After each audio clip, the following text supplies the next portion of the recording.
So I think there's probably a lot of hidden benefits to seaweeds, things like Pigments. Cosmetics. toothpaste, Plastic type materials. instant hot chocolate, As a bar snack. ice cream, Face creams. Natural colourings. Burgers. garden fertilisers, Soaps. sushi, Antimicrobials. preventing coastal erosion. Scientists like myself have been dreaming about the green revolution for a long time, but we've been working in isolation and working on our little part of it. And projects like SeaFEED are exciting because they bring together the engineers, the biologists, the chemists, the companies as well, everyone that's required to basically deliver things in a brand new way. So where we're based here in Strangford Lough, there's quite an extensive history of growing seaweeds. So it used to be a really very basic thing of putting stones out in lines and allowing the seaweeds to settle and to grow and then harvesting them at low tide. But the intertidal is a small area and it's probably not the ideal area to be thinking about setting up large-scale seaweed farms. So we have to try and kind of apply novel methods to growing these intertidal species. So on this project we're working on fucoids, which are intertidal seaweed. So the high value compounds that we're interested in are marine polyphenols or fluorotannins. So basically they are being trialled as a replacement for zinc oxide in animal feed. Seaweeds produce secondary metabolites such as polyphenols, known for having antimicrobial and antibacterial properties.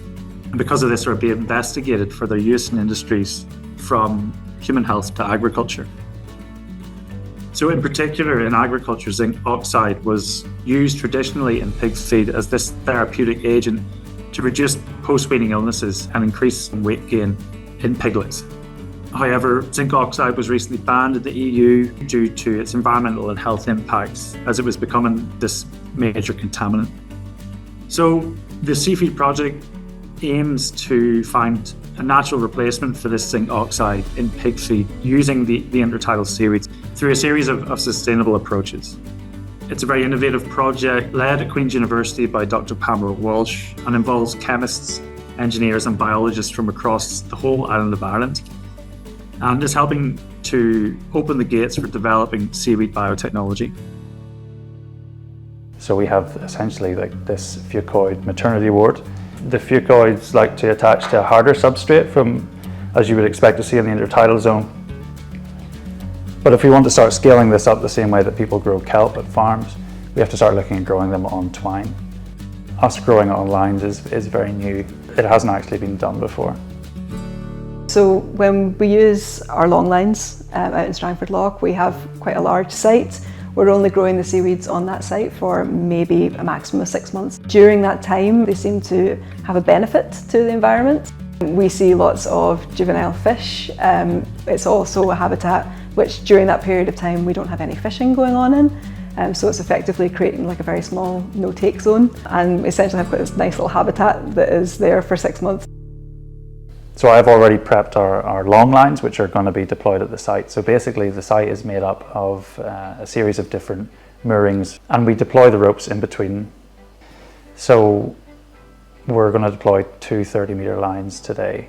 And it'll just be a matter then of time. So when we feel it's ready to be harvested, we'll detach those lines and bring everything back in again. Well, green and sustainable goals are absolutely at the heart of everything we do. You know, it is my identity as a scientist, and it's also deeply in this project in SeaFEED. So the role of chemistry in a biorefinery is to go from the raw biomass to the products we would use. A lot of the chemistry that we're applying is new chemistry. So if you do a clever extraction, you get a more concentrated soup, if you like, of what you require. And in our case, the 2 main components we want are the antimicrobial chemicals, which will then go into the animal feeds, and the materials components, which can then go into various different things, and so that everything is very benign and very green and very sustainable. So when we're looking at this seaweed project, we're trying to develop more sustainable agriculture and more sustainable animal feeds. And the question then arises, how do we know if it's sustainable or not? So life cycle analysis is a technique for investigating the environmental impacts of a system.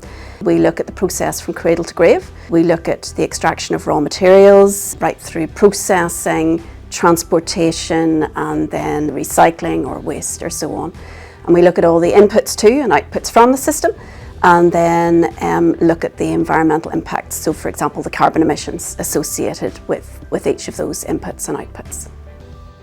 So for the industry themselves, it'll enable them to identify those hotspots and design the system so that it is as environmentally friendly as it can be. So as we work towards net zero, industry plays a vital role in ensuring that their products and processes are greener and more sustainable. And at Queen's University, we're working with companies locally and globally to develop these new, innovative, greener solutions to pressing environmental issues.